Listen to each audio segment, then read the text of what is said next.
cash assistance. Ang binibigay natin ngayon, 5,000 para sa mga partially damaged na bahay at 10,000 para sa completely damaged na bahay. Ayaw, di ma.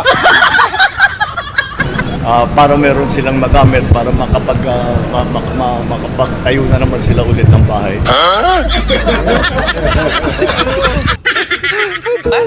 Palitan na natin ang pag-iisip natin. Hindi ito unusual, hindi ito emergency. Ito ngayon talaga ang panahon. At mangyayari ito, sinasabi, ang estimate daw sa bagyo dito para sa Pilipinas sa taong ito, 12 to 15 na bagyo. So nakatatlo na tayo.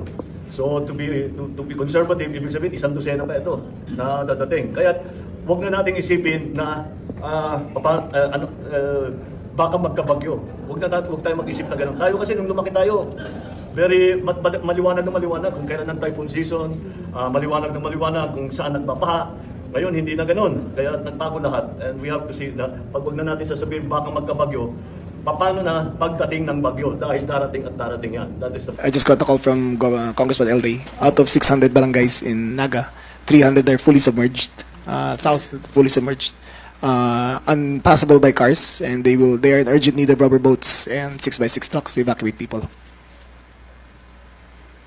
And it's just beginning, so well, for them, in Kamsur, medyo paalis na. Medyo Yes, sir. Na. So For the rest of Luzon, yes, it's not yet even quite begun that's yet. right. So sila yung nauna.